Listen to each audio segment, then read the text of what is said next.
J'en ai marre que les gens dénigrent le trading, j'en ai marre d'entendre que c'est un scam, c'est du casino, que les traders ils servent à rien, que c'est complètement débile de se lancer dans ce domaine parce que le trading c'est un vrai métier. Je rappelle qu'il y a des banques, des fonds d'investissement, des hedge funds qui payent des gens très cher pour exercer ce métier, donc ça veut bien dire que il y a de la valeur derrière. Et donc j'ai demandé à mon ami ChatGPT de m'expliquer quelle est l'utilité des traders dans la société et dans le milieu boursier. Donc on va voir tout ça dans cette vidéo, on va voir ce qu'il nous dit ChatGPT, et je pense que ensemble en fait on va mieux comprendre à quoi servent concrètement les traders.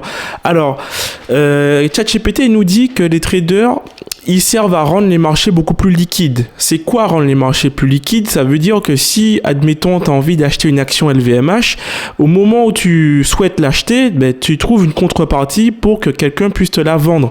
Donc, toi, tu achètes, quelqu'un te la vend, il y a un échange qui est opéré, et en réalité, trade en anglais, ça veut tout simplement dire échange. Et donc, les traders, il nous dit, ChatGPT, participent à rendre cet échange beaucoup plus fluide et participent aussi à ce que, à chaque fois qu'un investisseur souhaite acheter une action, il trouve en face une contrepartie. Donc, c'est pas mal. J'aime bien. Et ça veut bien dire, je pense que c'est l'utilité principale des marchés parce qu'il nous l'a mis en top 1. Ensuite, découverte des prix. Les traders contribuent à la formation des prix par leur anticipation, leur analyse et leur décision. Donc le prix est en partie, pas totalement, mais en partie dû aux traders qui interviennent. On n'est pas tout seul. Il y a des millions et des millions de traders qui gèrent probablement des milliards et des milliards d'euros, de dollars, bref, de devises. Et donc, forcément, ils contribuent à faire monter les prix, faire descendre les prix. Ils participent au mouvement haussier et baissier. Et donc, voilà quoi, c'est des acteurs boursiers tout simplement. Réduction des écarts de prix, les arbitragistes, un type de trader profite des différences de prix de même actif sur plusieurs marchés. En les exploitant, ils aident à corriger ces inefficiences, ce qui rend les marchés beaucoup plus efficaces. C'est top, je savais pas. Gestion du risque pour les autres acteurs. Les traders prennent souvent des risques que les autres ne veulent pas assumer. Par exemple, un agriculteur qui fait du blé, par exemple, peut vendre à l'avance sa production à un trader pour sécuriser son prix, pendant que le trader, lui, accepte le risque de fluctuation des prix futurs. C'est le rôle de couverture, entre parenthèses, hedging. Donc ça, je pense que c'est aussi un rôle majeur, et donc beaucoup de traders sont dénigrés, notamment les traders qui tradent le blé, les matières premières comme ça. Et voilà l'utilité en fait. Voilà l'utilité. Et si il y avait aucune utilité, que c'était vraiment une arnaque, je pense honnêtement que les États auraient interdit cette profession, cette activité, et qu'il y aurait eu aucun organisme, aucune entreprise prête à mettre des millions sur la table pour que leurs salariés puissent exercer cette profession. Il faut quand même un petit peu recontextualiser les choses, quoi.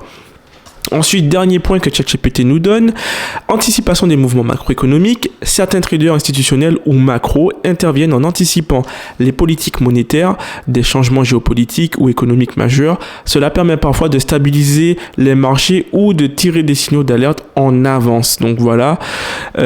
Et d'ailleurs, beaucoup d'économistes se basent sur ces signaux pour pouvoir établir leur analyse.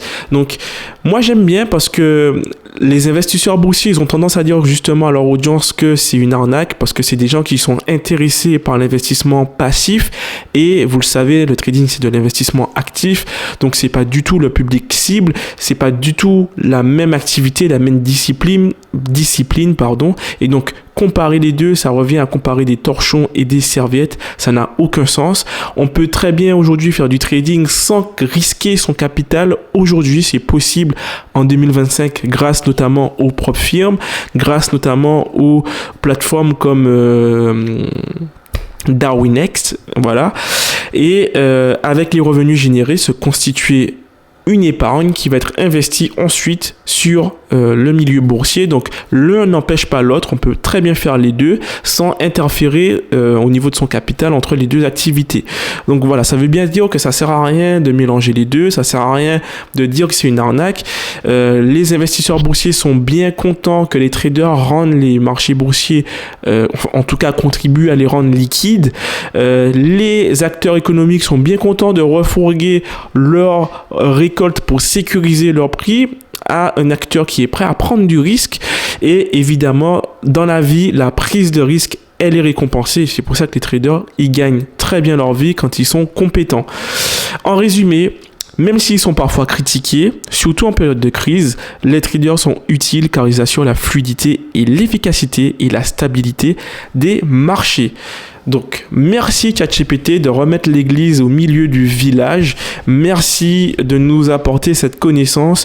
Et maintenant, vous savez que votre activité, les amis, ne sert pas à rien. Donc, vous avez des arguments pour clouer le bec à tous ceux qui dénigrent cette activité. Je tiens à rappeler que, en général, les gens qui dénigrent cette activité, ce sont des gens qui ont soit perdu de l'argent en faisant du trading casino, soit ce sont des gens qui n'ont pas creusé le sujet à fond et donc ils n'y connaissent rien et ils oublient que c'est un métier à part entière, tout comme chirurgien, tout comme avocat, tout comme ingénieur. Ça demande des compétences et ces compétences, elles prennent du temps à s'acquérir.